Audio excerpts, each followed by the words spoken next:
Kesepakatan tarif antara Indonesia dan Amerika Serikat sudah disepakati Presiden Trump dan Presiden Prabowo Subianto dalam negosiasi kilat melalui sambungan telepon. Hasilnya Indonesia mendapat potongan tarif dari 32% menjadi 19% saja. Tarif ini menjadi kedua terendah di kawasan Asia Tenggara usai Singapura. Selain mengajukan syarat penghapusan 0% bagi produk yang diimpor dari Amerika dan pembelian sejumlah komoditas energi, pertanian, dan pesawat, Gedung Putih juga memberikan syarat mengenai transfer data antar negara. Presiden Prabowo menegaskan jika negosiasi masih terus dilakukan dan difinalisasi secara teknis. Meski demikian, pemerintah melalui Kementerian Komunikasi dan Digital menegaskan jika transfer data bukanlah penyerahan data pribadi secara bebas. Klausul ini dinilai akan menguntungkan pemerintah dan masyarakat karena lebih terlindungi terutama saat mengakses platform digital yang disediakan perusahaan berbasis di Amerika seperti e-commerce, media sosial, mesin pencari, dan layanan cloud. Lalu langkah apa yang akan disiapkan pemerintah untuk memastikan data masyarakat terlindungi sesuai Undang-Undang Perlindungan Data Pribadi? Meski di sisi lain transfer data menjadi praktik lazim dalam hubungan antar negara di era digital saat ini.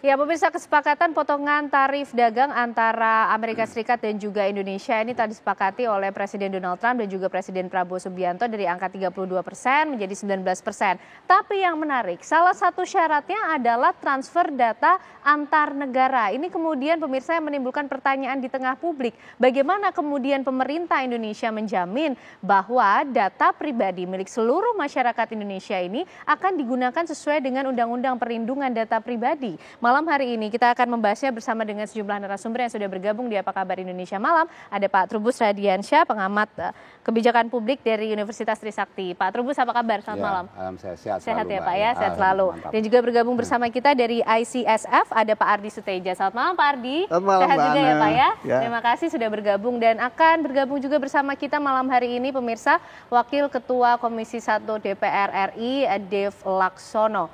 Selamat malam Bang Dev. Halo. Kabarnya sehat. Oke, baik. Kita sudah bisa mendengar suaranya. Sehat? Ya, sehat. Terima kasih. Bang Dev, ini pertanyaannya langsung saja ke DPR dulu. Baik, apakah DPR juga sudah dimintai pertimbangan, diajak berdiskusi, atau mungkin mendapatkan informasi mengenai transfer data ini, Bang? Ya, ini kan yang negosiasi adalah pemerintah dipimpin langsung oleh Pak Erlangga dan juga Bu Sri Mulyani ya. Jadi kalau ditanya detailnya keputusannya seperti apa ya, saya jujur sih belum bisa jawab lebih dalam.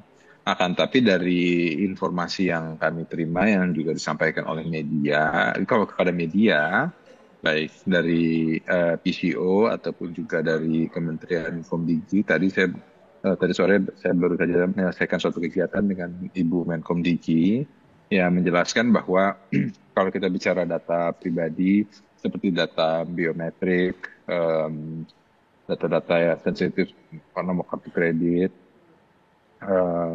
hal seperti itu masih tetap aman dan itu tetap dipegang.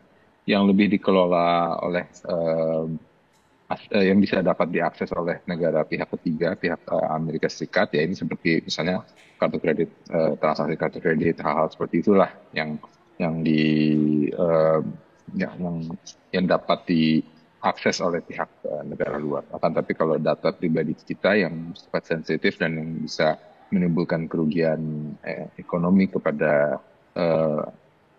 para pemilik data, itu masih tetap disimpan oleh pemerintah sehingga kondisinya masih aman. Karena begini Bang Dev, yang menjadi pertanyaan publik juga, data yang akan diberikan kepada Amerika ini adalah raw datanya kah? Seperti nama, alamat, tanggal lahir, bahkan mungkin kalau kartu kredit saja kan kita juga tetap harus mengisi data pribadi Bang Dev. Jadi bentuk data seperti apa yang akan ditransfer? Ya, ini juga justru kita masih menunggu penjelasan lebih detail. Ya, saya nggak bisa menerka-nerka lebih jauh, akan tapi Ya kalau kita bicara nomor kartu kredit, nama dan lain-lain seperti itu sebenarnya kan memang sudah apa namanya sudah kesimpan melalui Ya, baik itu Mastercard atau Visa ya ataupun American Express itu kan semua adalah perusahaan-perusahaan Amerika, jadi mereka juga sudah memiliki data-data tersebut begitu. Nah, terus kalau kita bilang kalau data-data raw seperti data pribadi seperti alamat dan lain-lain, nah cuman ini kan sering kali ada bocoran-bocoran data ya. Jadi sebenarnya nggak perlu di trading disimpan di database ataupun diakses oleh negara lain, itu juga sudah dapat diakses oleh macam-macam orang melalui dark web ya. Nah, tapi kita kan memiliki undang-undang PDP yang sudah disahkan. Nah, di dalam undang-undang PDP itu ada aturan-aturannya, dari penyimpanan data, standarisasi akan data center itu seperti apa, tanggung jawab pada pengampu data. Nah, hal inilah yang pastinya akan menjadi panutan oleh pemerintah dalam membuat kebijakan-kebijakan yang berkaitan dengan data pribadi. Oke, baik. Pak Ardi, kalau Pak Ardi melihat kenapa kemudian Amerika Serikat mengajukan salah satu syaratnya transfer data antar negara, memang akan digunakan untuk tujuan apa Pak Ardi? Jadi gini, cross border data transfer atau data flow itu ada suatu praktek yang lazim dimanapun, ya. Dan itu juga dimungkinkan dalam Undang-Undang PDP melalui pasal 56. Namun kita juga harus sekarang dengan adanya konstelasi perubahan geopolitik ya, teknologi dan apalagi sekarang eranya kebocoran data ya, kebocoran data, peretasan segala macam. Itu konstelasi yang dulu kita pikirkan waktu membuat Undang-Undang PDP ya. Dan sekarang kok kita bilang data aman, udah nggak berlaku. Karena data itu bisa bocor di berbagai sisi ya. Dan data itu juga bisa dijadikan alat untuk nge-profile seseorang. Ya, jadi kalau kita ingat peristiwa, saya nggak tahu ya, teman media dulu sempat ngulas tahun 2016 itu ada namanya skandal Cambridge Analytica. Itulah yang membuka kita bahwa tuh data ternyata bisa disalahgunakan untuk kepentingan, berbagai kepentingan, baik itu politik ya, opini publik ya, dan sebagainya. Nah, ini yang kita juga ingin kejelasan melalui kebijakan perjanjian bilateral dengan Amerika Serikat itu, ini sebetulnya yang mana gitu ya, karena ini dia simpang siur, dari Gedung Putih bilang begini, teman-teman di pemerintah bilang begitu. Jadi yang kita bicarakan ini sebetulnya apa yang terjadi? Itu yang kita juga nggak. Karena kalau yang lazim kemudian dilakukan dalam hubungan diplomatik juga, ini pertukaran datanya seperti apa sih Pak Ardi yang masih dibatas? Oke, kepentingannya untuk hubungan diplomatik, keamanannya betul-betul dijaga, penggunaannya juga tentunya sangat terjamin begitu? Iya, jadi data kalau kita bicara itu kan gini ya, data yang biasanya yang selama ini saya pahami ya kita biasanya ada pertukaran exchange of data and intelligence ya terkait dengan tindak kejahatan. Itu ada. Itu sampai sekarang masih berjalan ya, apalagi kita sudah ada dalam framework kerjasama dengan Interpol ya. Itu udah sebelumnya udah. Terus juga terkait dengan misalnya dalam kerangka mungkin data-data keuangan, proyeksi misalnya melalui kerangka Bank Dunia. Ya, Bank Dunia. Makanya ada Bu Sri Mulyani di sana ya. Jadi hal seperti itu juga sekarang itu sudah berjalan sebetulnya. Itu tidak masalah. Tapi kalau dengan apa yang kita baca ya, kita pahami dari rilisnya Gedung Putih, saya meyakini ini is beyond that ya. Itu sesuatu yang udah di luar itu. Dan ada kemungkinan, apalagi kita melihat kemarin waktu ketika kita masih diminta untuk menyetujui 32%, ya sekarang turun dari 90%. Itu kan banyak persyaratannya. Ada terkait juga kita punya produk nasional terkait dengan keuangan segala macam. Ada 0% dari produk yang diimpor dari Amerika. Nah, ini sekarang 17%, jangan-jangan ada hal lain yang di barter gitu, nggak tahu kan. Tapi intinya kita memang harus benar-benar ketat ya, meliti semua diktum dari perjanjian itu. Jangan sampai justru perjanjian ini merugikan Undang-Undang PDP. Karena harus diingat, Undang-Undang PDP itu hasil karya semua orang ya. Ya, pemerintah di situ, kami di situ, industri ada di situ, perguruan tinggi ada di situ, masyarakat ada di situ, sampai semuanya ada di situ. Nah, kalau memang ini terjadi ya mohon maaf aja, saya harus mengatakan ini sama saja mengingkari upaya bersama yang kita lakukan. Sudah berdarah-darah membentuk undang-undangnya, jangan sampai dirusak sendiri. Saya ingat pertama kali saya ngomong tentang privacy, ya, itu kira-kira sampai 30 tahun yang lalu. Sampai saya frustasi, itu nggak jadi-jadi, baru kemarin 2022 jadi undang-undang. Coba bayangkan. Oke, perjalanan yang cukup panjang, artinya cukup panjang, dan kita selalu dibilang nggak perlu, Indonesia tidak perlu, ya. Tapi karena ada banyak masif ya kebocoran data segala macam, akhirnya banyak yang menyadari kita perlu undang-undang. Dan ini bukan hanya mengunjungi kita, tapi ini semua termasuk dia pejabat pemerintah, Bapak Presiden, menteri-menteri, itu ada di situ. Oke. Baik, Pak Trubus, kita juga penasaran bagaimana melihat respon publik terhadap salah satu syaratnya nih Pak, cukup kemudian bikin deg-degan publik juga. Soalnya data lagi kemudian yang akan dibagikan ke negara Amerika Serikat. Tapi nanti dijawabnya ya Pak Trubus ya. Usai jeda pemirsa, kami kembali untuk Anda.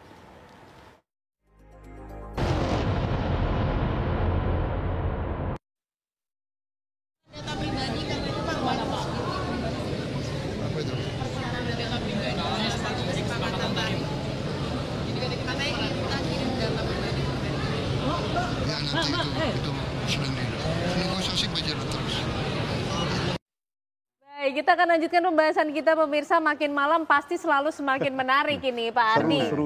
Selalu seru karena kemudian ini yang dibicarakan data pribadi milik seluruh masyarakat Indonesia, betul. Pak Trubus. Yang dilema Pak Presiden Prabowo ketika tawar-menawar ini karena tidak main-main loh Pak Trubus. Data pribadi ini gimana Pak?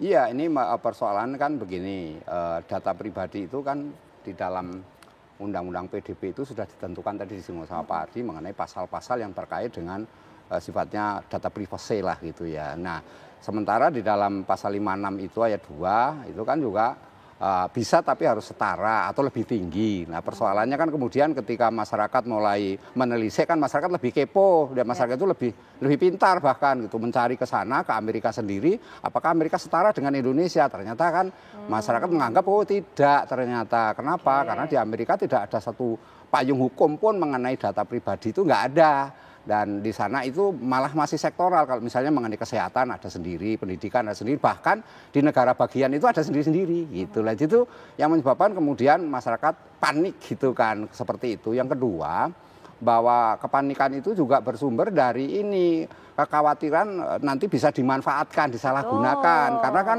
di situ ada potensi misalnya, walaupun potensi ya bisa dipantau secara massal tentang aktivitas masyarakat. Karena kan harusnya ini privasi bocor saja sudah deg-degan Pak, apalagi ini ditransfer gitu. Betul, karena kita punya trauma sebelumnya tadi disebutkan sama Pak Ardi bahwa kita di masa lalu berkali-kali data kita itu bocor. Nah, sementara lahirnya Undang-Undang PDB 27 ini belum ada aturan turunannya. Pasal 56 itu belum turunannya juga ada.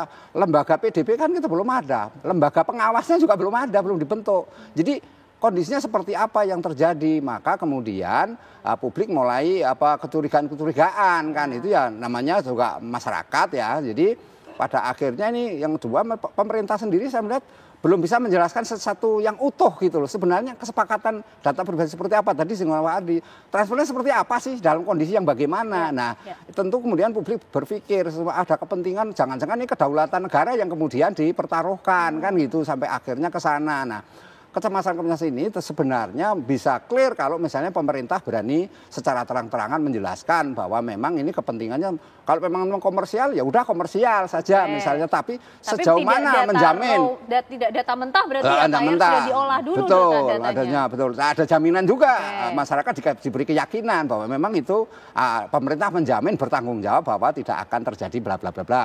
Nah, yang lainnya kan tadi penjelasan dari DPR juga bingung karena apa? Ternyata DPR juga belum diajak konsultasi juga seperti apa kan. Ini masyarakat akhirnya berpikir lah ini yang memutuskan itu sesungguhnya bagaimana gitu kan. Jadi itu yang kemudian masyarakat makin rame kalau di medsos itu kemudian saling memberikan argumentasi yang ranahnya itu kepada ini Mbak kebimbangan, keraguan-raguan, dan bahkan ada usulan supaya itu cobalah dievaluasi lagi gitu, seperti apa perjanjiannya itu, seperti apa itu loh Mbak. Coba kita cek ke publik lah ya, kita lihat masyarakat gimana sih kemudian mengetahui informasi soal transfer data ini, responnya seperti apa. Kami ajak Anda bergabung dengan rekan kami Keisha Butar-Butar. Keisha, silakan. Selamat malam, Kenana dan juga pemirsa. Betul sekali, Indonesia dikabarkan akan membayar tarif sebesar 19% kepada Amerika Serikat. Dan ini merupakan bagian dari kesepakatan perdagangan yang dilakukan antara kedua negara, yakni Indonesia dan juga Amerika Serikat. Dan menyebutkan juga bahwa poin utama dari perjanjian ini adalah menghapus hambatan perdagangan digital, termasuk aliran data pribadi masyarakat Indonesia bisa ditransfer ke Amerika Serikat. Tentu ini menuai banyak tanda tanya dari masyarakat Indonesia dan kami akan mengajak Anda untuk menanyakan langsung bagaimana tanggapan dari masyarakat Indonesia mengenai isu ini. Halo Mas, dengan siapa? Dengan Ibrahim. Mas, saya mau tanya tanggapan Masnya soal isu informasi data dari masyarakat Indonesia bisa ditransfer ke Amerika Serikat. Tanggapannya Masnya setuju atau tidak? Saya sih pribadi kurang setuju ya Mbak. Kenapa Mas? Karena setahu saya di Amerika itu sendiri belum ada yang namanya perlindungan untuk data pribadi secara nasional tuh kayak di Uni Eropa seperti GDPR. Nah itu di Amerika nggak ada. Jadi ketika mereka mau ngelola data kita itu resikonya tentu sangat besar gitu. Apalagi itu kan gerbang data pribadi kita itu di dunia digital itu gerbangnya lah. Jadi buat akses keamanan, akses bank, keuangan itu kalau udah dipegang ya ibaratnya kaki kita itu udah diikat sebelah. Apalagi sebenarnya targetnya mungkin bukan orang-orang apa ya istilahnya yang anak rakyat kecil, tapi yang menengah yang saldo Anda itu udah ratusan juta. Nah itu Anda hati-hati gitu karena pelanggaran teknologi itu sangat resikonya besar gitu sih. Mas, terima kasih atas waktunya dan kami akan menanyakan ke masyarakat lain apakah memiliki pendapat yang berbeda atau tidak. Halo Mas, dengan siapa? Saya dengan Tabri. Mas, saya ingin tanya nih tanggapan Masnya mengenai isu data pribadi masyarakat Indonesia bisa ditransfer dan dikelola oleh Amerika Serikat. Tanggapannya Mas gimana? Wah, kalau saya sendiri sih ya kurang setuju ya. Karena terkait data pribadi ini sebenarnya privacy ya. Apa-apa bisa mungkin kalau data pribadi kita kecolongan ke AS ya bisa dimanfaatkan Amerika Serikat sendiri gitu. Mungkin itu kalau saya. Terima kasih Mas atas waktunya.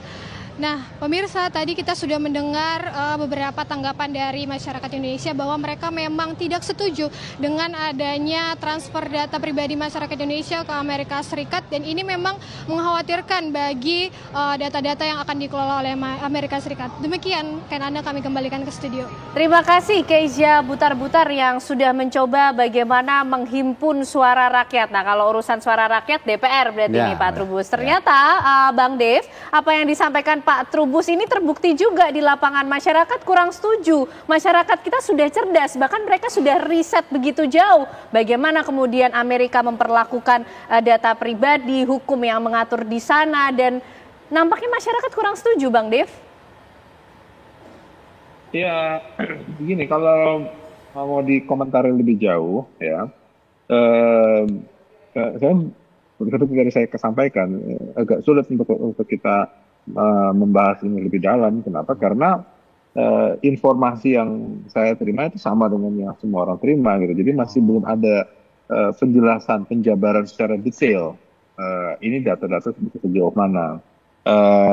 Yang pasti itu ya pemerintah sudah menegaskan bahwa data pribadi itu masih itu aman, itu tidak menjadi fixed untuk dipertukarkan, bahwa yang dipertukarkan itu hanya data-data perdagangan ya. Nah, tapi data perdagangan ini seperti apa? Ya. Apakah ini berkaitan dengan jumlah produk yang dijual setiap harinya ataupun itu yang lain? Nah kan tapi ya data-data kita juga ya, data-data transaksi kita kan juga memang sudah termonitor juga ya, apalagi ketika kita menggunakan kartu kredit. Ini kan juga berkaitan dengan permintaan Amerika terhadap QRIS ya. QRIS itu kan adalah produk Indonesia yang membuat inklusif akan sistem perbankan terhadap seluruh masyarakat secara umum. Nah, QRIS ini sudah sangat terbukti berhasil dan bahkan sudah bisa digunakan di sejumlah negara-negara ASEAN. Nah, jadi tentu mungkin ini juga yang membuat Amerika menginginkan adanya pembukaan akses tersebut agar kembali bisa menguasai data. Kenapa? Karena siapa yang memegang data hari ini ya, siapa yang memegang data itu adalah yang memiliki kekuasaan terbesar. Kenapa? Karena data is the new gold gitu. Data ini adalah aset yang sangat besar yang bisa membantu menentukan kebijakan-kebijakan, tren ataupun arah akan pergeseran bangsa. Maka itulah yang sangat amat dikuasai oleh pihak-pihak luar, dan juga penting untuk kita memastikan bahwa kedaulatan itu tetap di bawah kekuatan bangsa Indonesia. Oke, baik Bang Dev. Kalau informasinya saja belum clear, lalu apakah kemudian DPR ini juga sudah punya rencana untuk memanggil pihak pemerintah, mengelaborasi secara lebih lengkap dan detail tentunya tentang hal ini? Dijawabnya nanti Bang Dev. Sesaat lagi pemirsa, kami kembali untuk Anda.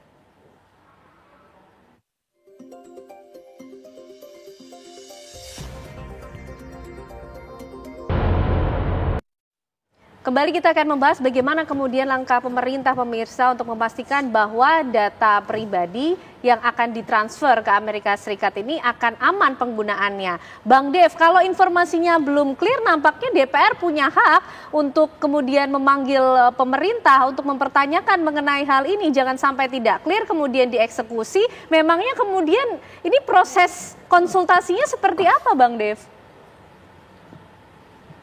Ini kan persetujuan antara dua pemerintah ini bukan, saya belum tahu juga, tapi sepertinya sih bukan berbentuk undang-undang. Jadi ini adalah kebijakan pemerintah. Akan tapi kebijakan pemerintah harus melandaskan undang-undang. Dan khusus tentang data, ya seperti tadi kita sudah bahas, bahwa kita memiliki undang-undang PDP, yang dimana pemerintah itu diwajibkan dan juga mewajibkan kepada semua pengampu data untuk memiliki standarisasi. Jadi bila mana kesepakatan antara pemerintah Indonesia dan pemerintah Amerika dijalankan, ya harus kembali kepada undang-undang tersebut, gitu. Nah, kecuali ada sebuah perubahan atau kebijakan antara pemerintah Indonesia dan Amerika dirubah menjadi sebuah undang-undang, itu ya lain lagi ceritanya. Nah, berarti itu harus kembali lagi ke DPR. Akan tetapi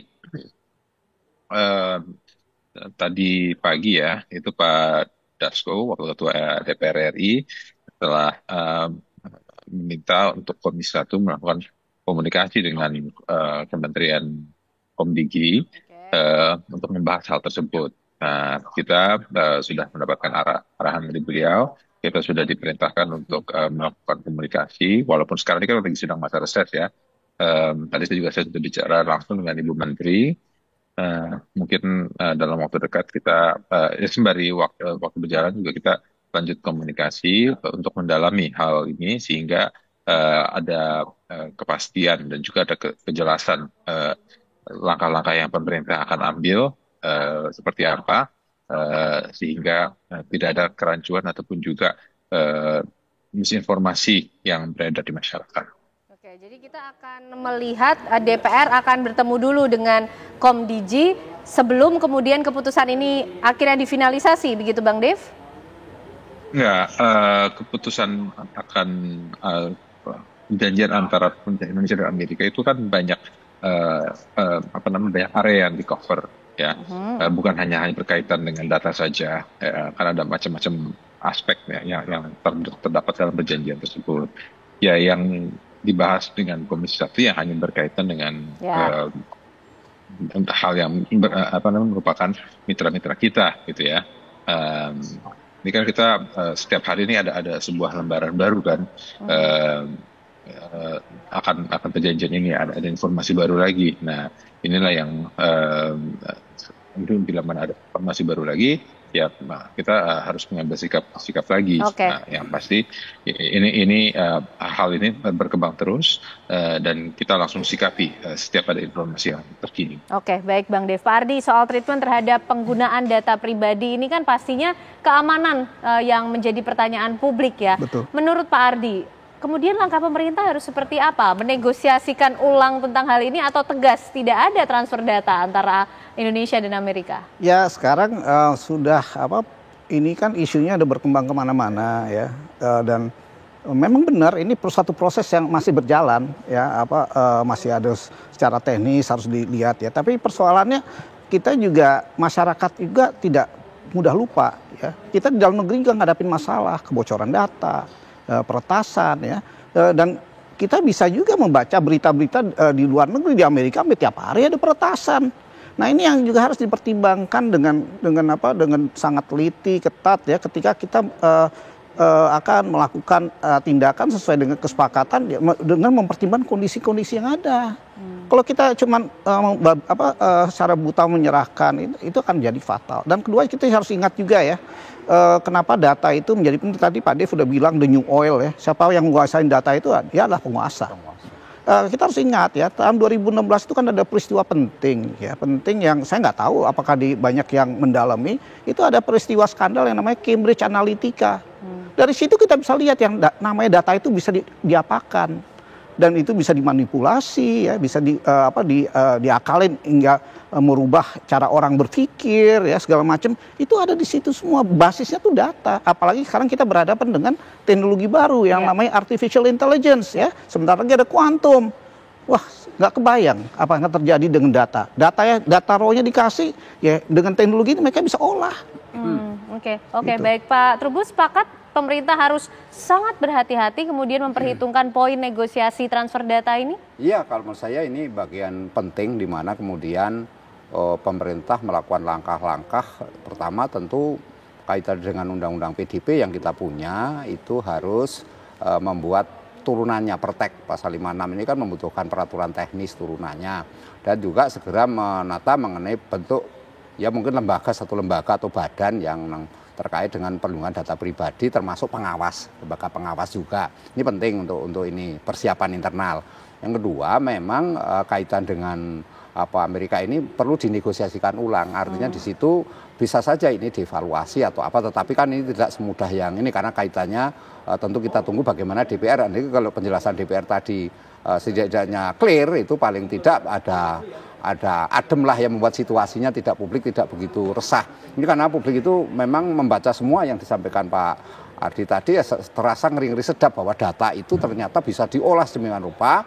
Di pasal 35 Undang-Undang ITE itu Undang-Undang 1 nomor 2024 itu jelaskan di situ bahwa bisa dirubah, bisa transmisikan, bisa direkayasa sampai seolah otentik. Dan itu bisa memperdayai masyarakat dan bisa membuat masyarakat terpecah belah oleh karena data itu sendiri. Jadi ini menurut saya memang penting bagaimana pemerintah segera menata ulang terkait dengan data. Dan kita sebenarnya ada perpres Mbak mengenai SDI 1 data Indonesia. Nah ini juga harus segera dibenahi ini karena dulu sudah ada perpresnya, dan tinggal bagaimana melaksanakan secara jelas terkait dengan 1 data Indonesia ini. Baik Bang Dev, terakhir singkat mungkin, sebagai perwakilan masyarakat tentunya bagaimana juga meyakinkan masyarakat Indonesia agar tidak terlewat khawatir, kemudian merasa aman, terlindungi datanya, tidak akan digunakan sewenang-wenang dan hanya akan digunakan sesuai dengan Undang-Undang Perlindungan Data Pribadi. Ya, yang pasti pemerintah hari ini itu berdiri atas undang-undang dan juga aturan yang berlaku. Pemerintah selaku pemegang mandat dari masyarakat memiliki tugas tanggung jawab serta kewajiban untuk memastikan bahwa setiap undang-undang yang kita miliki itu dimanfaatkan dengan baik. Nah, dan juga setiap kebijakan yang pemerintah buat harus berlandaskan undang-undang yang sudah kita miliki. Nah, tentu jadi maka itu saya bisa menjamin bahwa memang detailnya saat ini kita belum tahu persis, tapi saya dapat sampaikan bahwa pasti pemerintah akan menegakkan aturan hukum yang ada demi kedaulatan dan kepentingan masyarakat Indonesia secara umum. Baik, kita tunggu bagaimana kemudian nanti finalisasi negosiasinya. Yang pasti seluruh masyarakat Indonesia menitipkan data pribadinya untuk dijaga dengan baik dan aman. Terima kasih Bapak-Bapak semuanya.